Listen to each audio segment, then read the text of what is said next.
So in this screencast, we are going to talk about how to name organic compounds, and that's just generically called nomenclature a lot of times. So nomenclature is just kind of a fancy way to say, hey, we're going to name this molecule. So when we look at organic molecules, the name of organic molecules generally have three parts. And I'm going to start here in the middle. They have what we call a parent hydrocarbon chain, or the longest carbon chain is referred to as the parent chain. Okay, and I start here because that's what I like to find first. Then the suffix indicates what the functional group is. For example, ANE that we discussed in the previous screencast indicates it's an alkane. And then the prefix here tells us what and where the substituents are, right? So this just gives us the identity, the location, and the amount of substituents. So I want us to have a really good working definition of substituents. A substituent is just really any group not part of the parent chain or part of a functional group.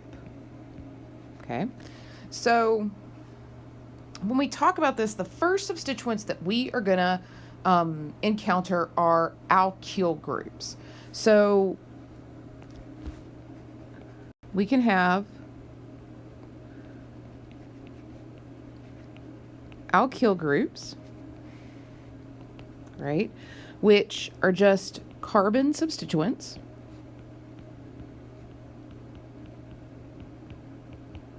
bonded to a long carbon chain, right? And an alkyl group is formed by removing one hydrogen atom from that alkane.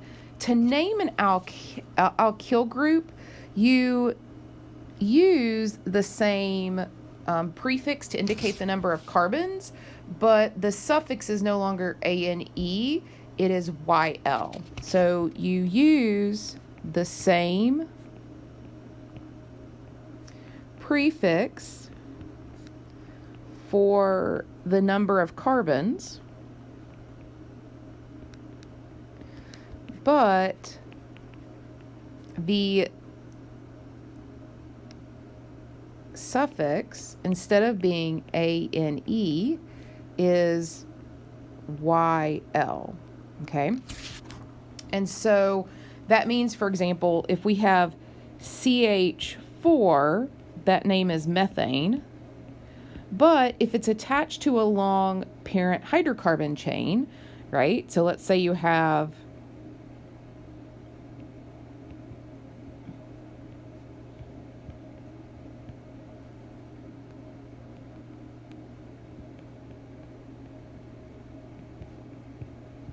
the parent chain there, and now we have that CH3 there, then we call that a methyl group, okay? And then, of course, if it's 2 carbons, it would be an ethyl group, and so on and so forth. Now, propyl gets funny, okay?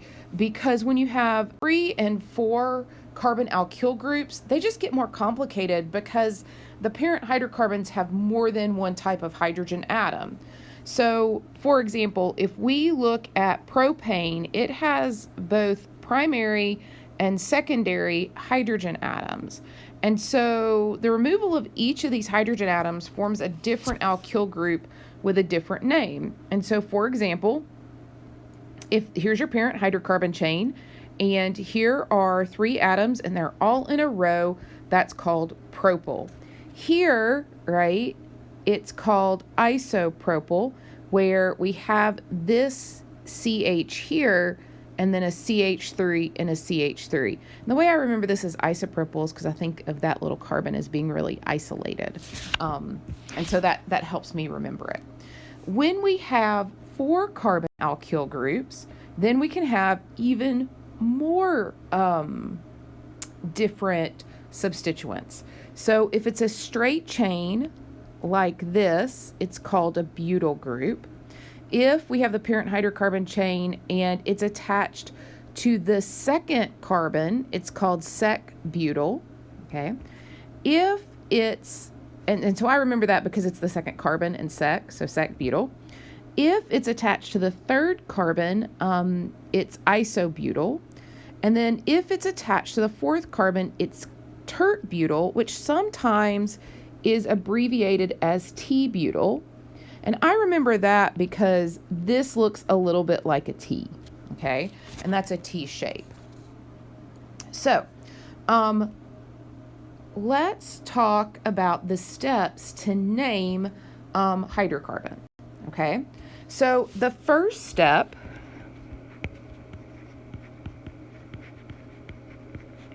is you need to find the longest continuous carbon chain, which is called, of course, like the parent chain, right? And then add a suffix based on the functional group.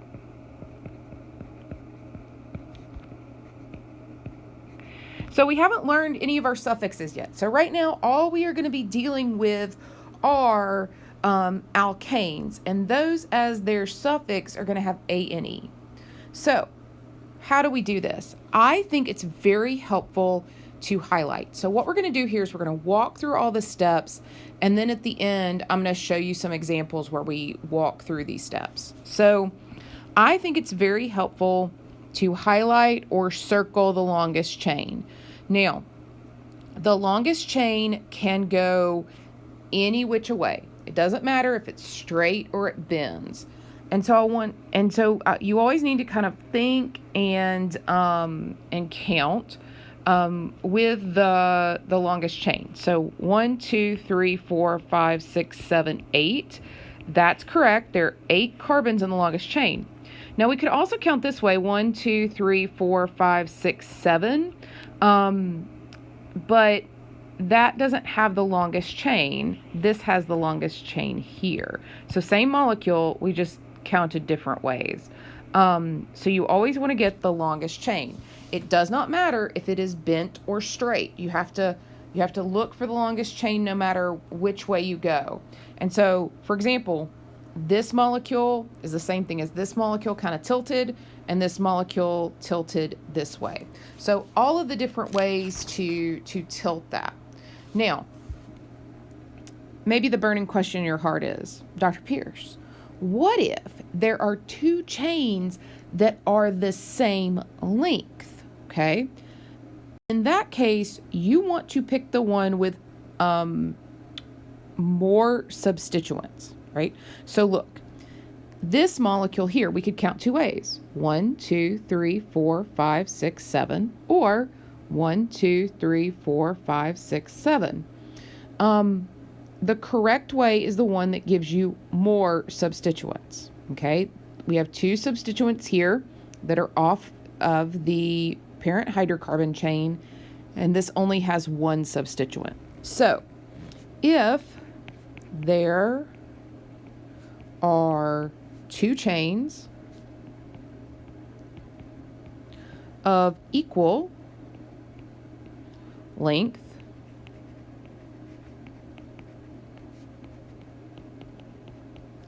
pick the chain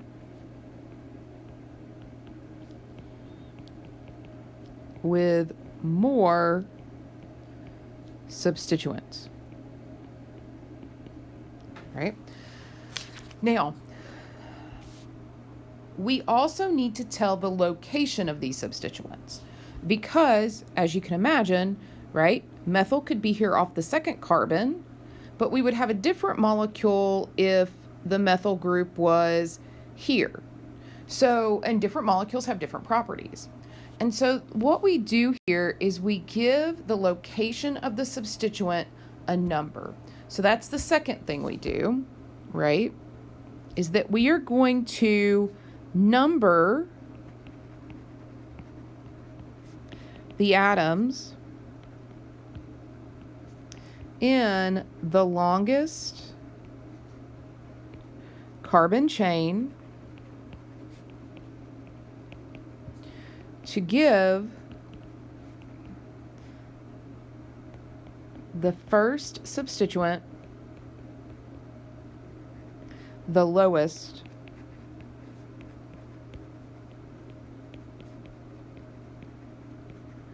number. Okay, so when we look at this, right, you can remember these are three-dimensional molecules. We can number from left to right, but we can also number from right to left. And so when we number this way, 1, 2, we hit our first substituent at 2. When we number this way, it's 1, 2, 3, and we hit our first substituent at 3.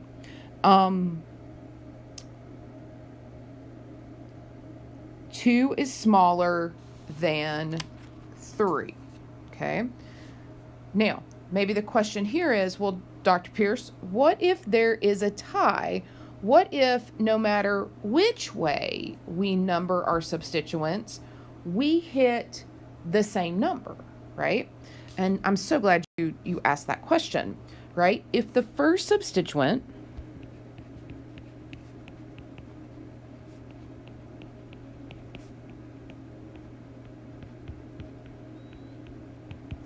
is the same distance from both ends, number the chain to give the second substituent a lower number. So, for example, look at this, right? We start numbering here. 1, 2. We run into this methyl at 2. We come over here and we say, great. 1, 2. We run into this methyl at 2. Oh, there's a tie. So then we go to the next one. 3, 4. And then on this side, we're like, oh, 3. 3 is smaller than 4, and so that makes this one correct. And so that's the one that we would use. Now, when numbering the carbon chain ends up with the same number from either end of the chain, right? So, for example, here, 1, 2, 3, right? And then 4, 5, and then here 1, 2, 3, 4, 5. So both of these are 3 and 5, right? So we don't have a difference in the numbers. Then you need to assign the lower number alphabetically to the first substituent.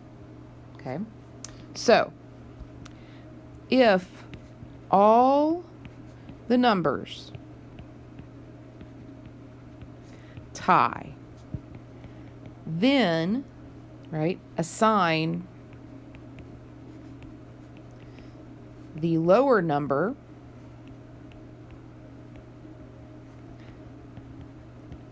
alphabetically to the first substituent. Okay.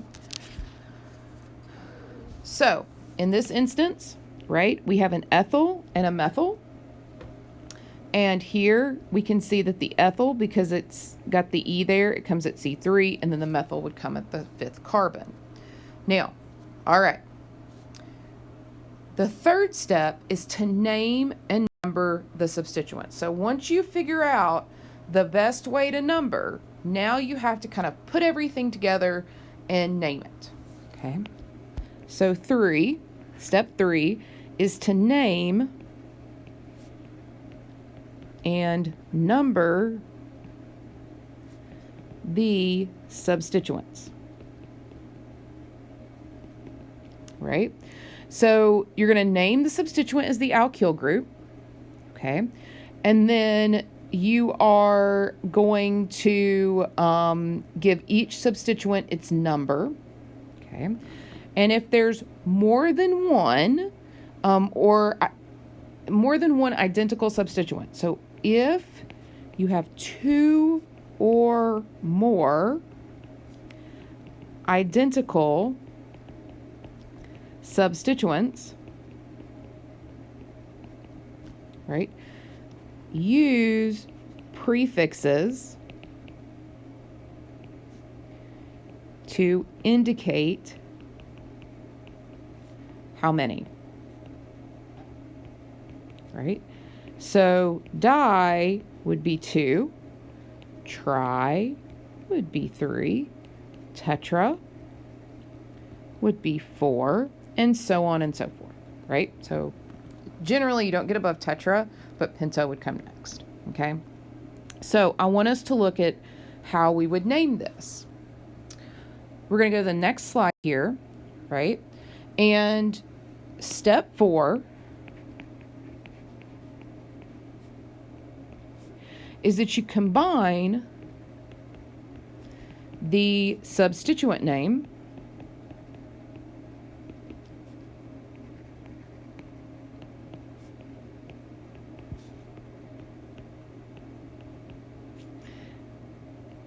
and the parent and suffix name.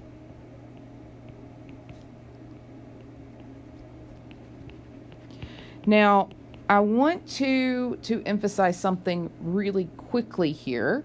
For your substituents, when you put them in order, you need to alphabetize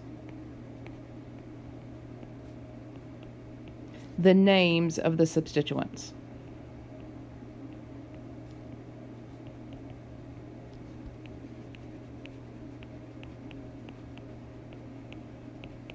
Right? Ignoring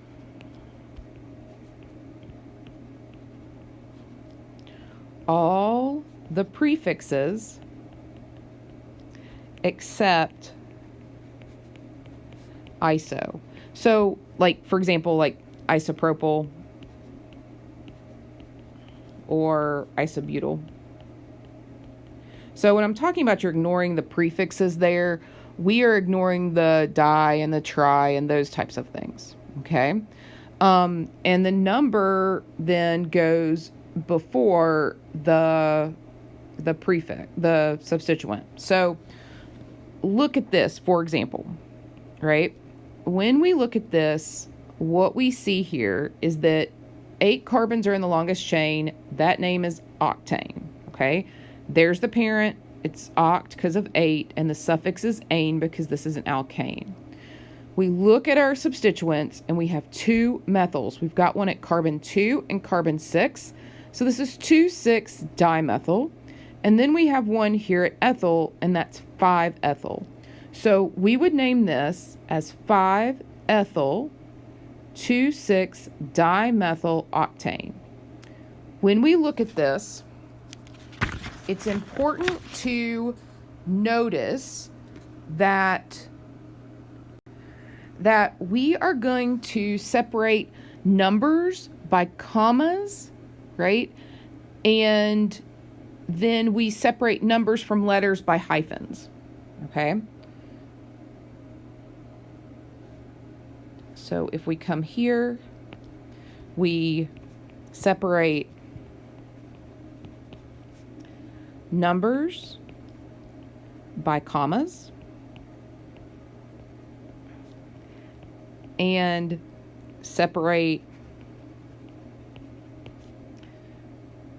numbers from letters by hyphens. Now, the name of the alkane is a single word. There's no spaces after the hyphens or the commas, right? So we've got a single word here. For some reason, I had 2 slides here. You should not have 2 slides, so just ignore that. Now, let's do some examples of alkane nomenclature. So let's look at this fine fellow.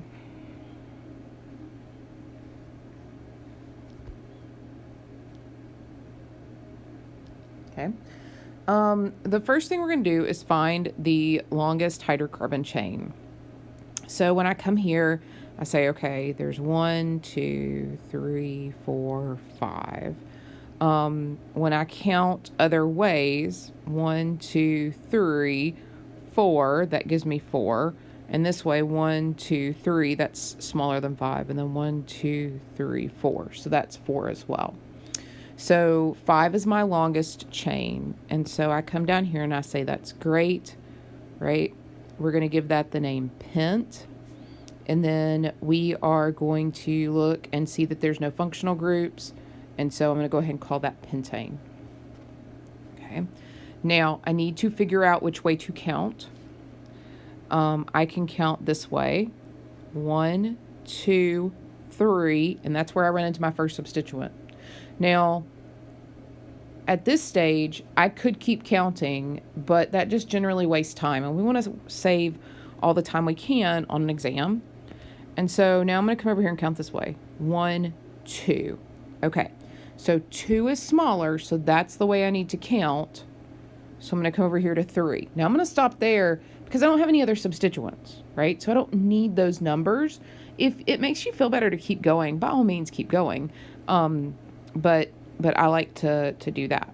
Okay, so now I look at 2 and I see right here that this is going to be a 2-methyl, right? And then I see right here that this group is going to be a 3-methyl. So I've got 2 methyl groups. This means that I need to use the prefix di. And so when I write this, it will be 2, 3 dimethyl, all one word, pentane. Okay. Let's do another example. And through any of these examples, you can stop me if you want, like just pause the screencast and try it yourself before I work it out. Okay, and then let's put a substituent here, and then let's put a substituent here. Okay. So when we look at this, I'm going to look at the longest parent hydrocarbon chain. It happens to be right here. 4, 5, 6. So, and then we need to count. And when we go through and count, we go 1, 2, 3, 4, 5, 6, 7, 8.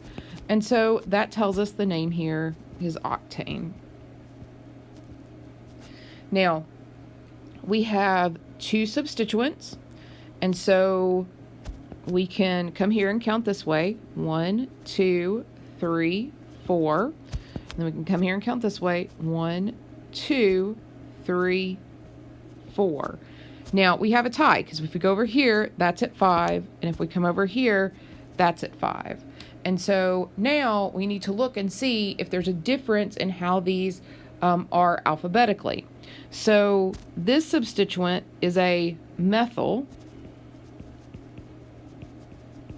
right? And this substituent here is an ethyl.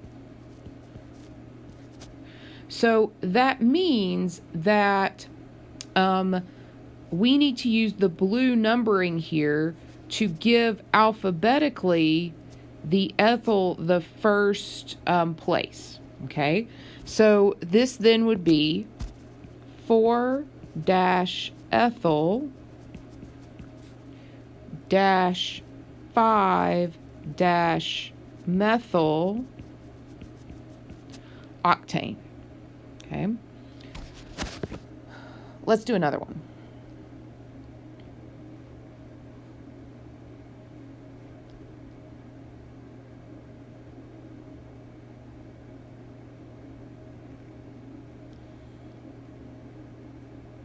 So maybe the question in your heart is, Dr. Pierce, what if we have two substituents on the same carbon? And I'm so glad that you asked that. So I'm going to highlight our longest chain here, right? And count my carbons. And so we go 1, 2, 3, 4, 5, 6, 7, 8. So that gives me octane again, right? And I'm going to start counting from the right. 1, 2, 3, 4, and then I stop because I don't have any more substituents. And basically, once you get really going with this, you just start counting from the side that's closer to the substituent. So I can already see here, I didn't have to count this way, I can already see here that this substituent is really far away from this side, and this one's going to be closer. So I automatically knew to start there. So when we look at this, right, what we find is at this 4 carbon, there is a methyl, and it's that substituent there. And then that substituent is an ethyl. And then this substituent is a methyl. Okay.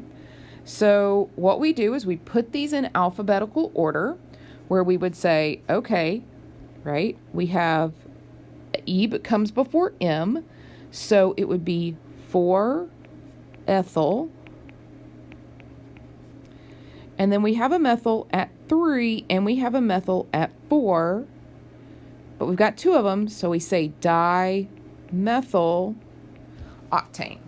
And so that's the name of that substituent, right? Let's do one more example. I think I'm going to bring it down here.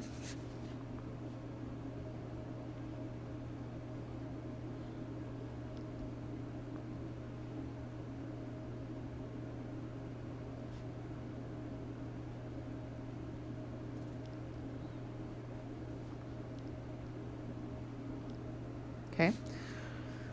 When we look at this and we count, we say, okay, there's 1, 2, 3, 4, 5, 6, 7 is the longest carbon chain here. And I'm going to come here and I'm going to say 1, 2, 3, 4, 5, 6, 7. So we have 2 carbon chains that can be the longest. So this is an example where I need to pick the carbon chain with more substituents. I can do this by going 1, 2, 3, 4, 5, 6, 7, right? That gives me more substituents. And honestly, that means there's also less branching in your substituents, which is very helpful. So that means then that my base name here is heptane.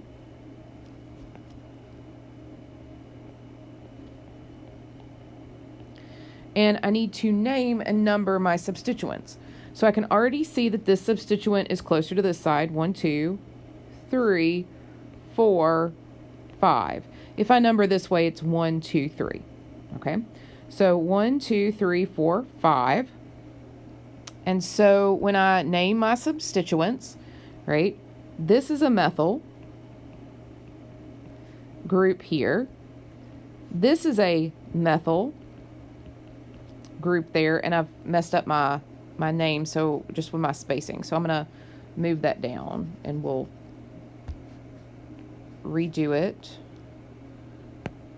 down here. Okay.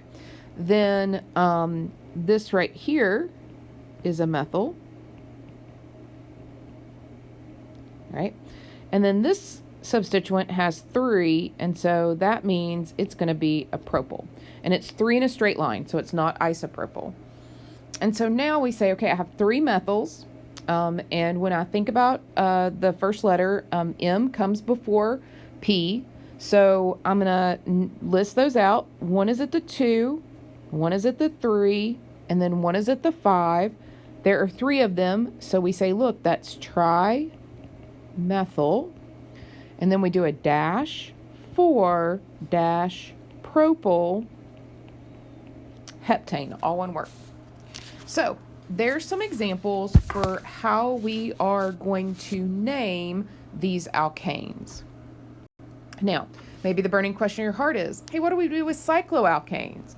Well, we name them in much the same way, but we're going to put cyclo here in front, and then we look at this, and the parent name a lot of times can be the cyclic ring, because a lot of times that's the longest chain, right? Not all the time, but a lot of times.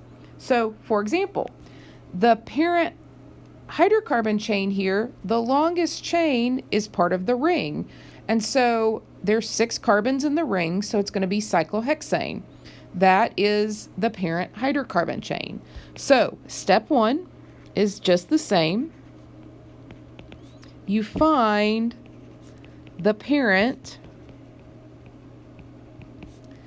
hydrocarbon, right? And it can be the ring, okay? The next thing you do is you name and number the substituents, okay? So 2, you're going to name and number the substituents, right? And you don't need any number if there is only one substituent, right? So, for example, this parent hydrocarbon, the longest chain is part of the ring, and so it's called cyclohexane, and then you have methyl here as the substituent name. The parent hydrocarbon here is pentane, and you can see here where we would have tert-butyl or T-butyl as the substituent name there. Now, if you have rings with more than one substituent,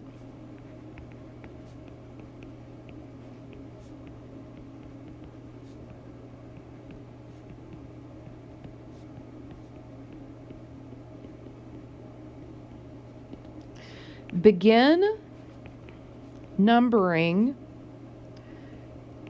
at one substituent and proceed around the ring to give the second substituent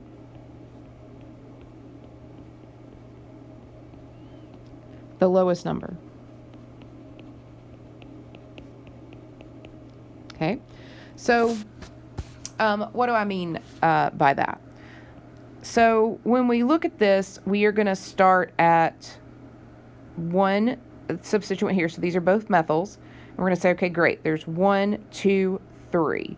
You want to head towards the second substituent to give it the lowest number, because if you go the other direction, 1, 2, 3, 4, 5, that gives it a higher number. So you really want the lowest number here.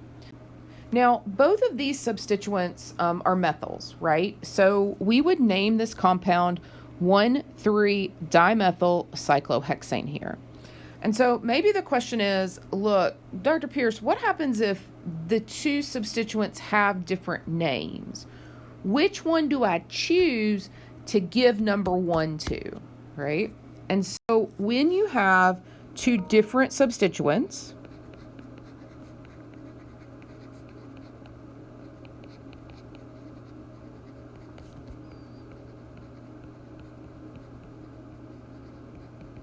right, number the ring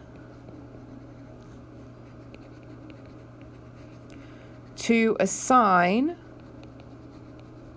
the lower number to the substituents alphabetically. So, for example, right, we have ethyl and methyl. Ethyl comes before M in the alphabet. So we are going to start with ethyl here at 1, then 2, and then 3, right? This would be incorrect where we're starting at methyl. So the correct name of this would be 1-ethyl 3-methyl cyclohexane. Go ahead and try some problems in the book. Remember, at the end of the syllabus, I have some problems that are worked in the solutions manual, and you can try these. And I encourage you to try these in practice because that's how we get better, is that we practice things. If you have any questions, please feel free to stop by my office.